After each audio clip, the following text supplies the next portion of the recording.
क्या हिमाचल प्रदेश बुरी तरह से कर्ज में डूब चुका है? ये सवाल हिमाचल के हर आम नागरिक के जहन में आना चाहिए। हिमाचल सरकार पर अभी 85,000 करोड़ रुपए से अधिक का कर्ज है और हालात ऐसे हैं कि राज्य सरकार को कर्ज चुकाने के लिए भी कर्ज लेना पड़ रहा है। यानी अगले वित्तीय वर्ष से पहले ही कर्ज का आंकड़ा 1 लाख करोड़ रुपए को पार कर जाएगा। जी हाँ, कई समय से कैग यानी controller and ऑर्डिनेटर general of India जिस डेट ट्रैप यानी ऋण जाल की तरफ इशारा कर रहा था, वो अब हकीकत में होता दिख रहा है। आलम यह है कि नए वेतन आयोग की सिफारिशों को लागू करने के बाद अब हिमाचल सरकार के लिए कर्मचारियों को वेतन देना ही चिंता का सबब बन गया है। अब इस समस्या का समाधान कर्ज लेना नहीं बल्कि रेवेन्यू जनरेट करना है। और रेवेन्यू जनरेट करने के लिए सरकार ने वैसे तो कई कदम उठाए, मगर इसके परिणाम जरूरत के मुताबिक नहीं आए। चलिए आपको बताने की कोशिश करते हैं कि ये ऋण जाल क्या है और सरकार इसमें कैसे फंसती जा रही है। नमस्कार, मेरा नाम है सुनैना कश्यप और आप देख रहे हैं फर्स्ट वर्डिक्ट मीडिया। ये तो आप सभी जानते होंगे कि वर्तमान में हिमाचल प्रदेश के ऊपर 85,000 करोड़ रुपए से भी ज्यादा का कर्ज हो गया है और आने वाले समय में इसमें इजाफा होना भी लाजमी है। दरअसल वित्त वर्ष 2026-27 में राज्य सरकार को कर्मचारियों के वेतन पर ही सालाना 20,639 करोड़ रुपए खर्च करने होंगे। इससे भी बढ़कर चिंता की बात यह है कि वेतन आयोग की सिफारिशों के बाद राज्य सरकार के सिर पर आई एरियर की लायबिलिटी आउट ऑफ कंट्रोल होती चली जाएगी। ये बात अलग है कि सरकारी नौकरियों की संख्या कम हो रही है, लेकिन कॉन्ट्रैक्ट पीरियड को पेंशन के लिए गिने जाने और बकाया एरियर को लेकर हाई कोर्ट और सुप्रीम कोर्ट के जिस तरह से आदेश आ रहे हैं, उससे हालात काबू से बाहर हो रहे हैं।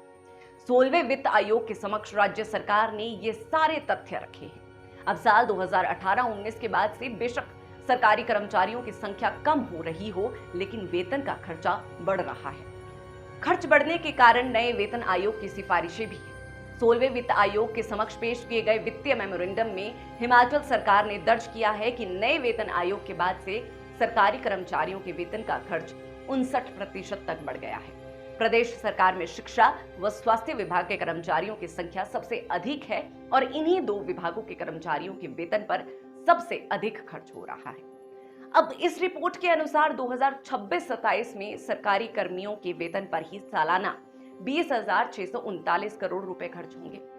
वित्त वर्ष 2027-28 में ये खर्च 22,502 करोड़ सालाना, फिर वित्त वर्ष 2028-29 में 24,145 करोड़ और वर्ष 2029-30 में 26,261 करोड़ रुपए हो जाएंगे।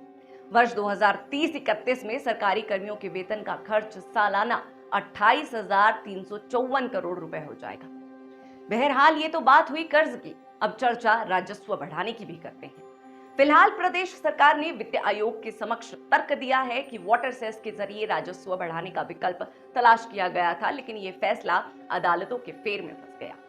बीबीएमबी यानी भाखड़ा ब्यास मैनेजमेंट बोर्ड से राज्य सरकार को अपना 4,000 करोड़ रुपए के करीब का एरियर नहीं मिला है। इसके अलावा वन संपदा के दोहन की इजाजत मिले तो सालाना 4,000 करोड़ रुपए राजस्व जुटाया जा सकता है। ये कहना है प्रदेश सरकार का।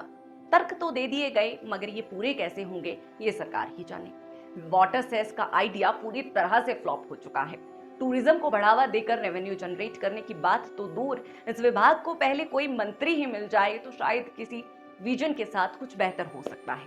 बहरहाल अगर 16वें वित्त आयोग से रेवेन्यू डेफिसिट ग्रांट अच्छी मिल गई तो राज्य सरकार को कुछ राहत मिल सकती है।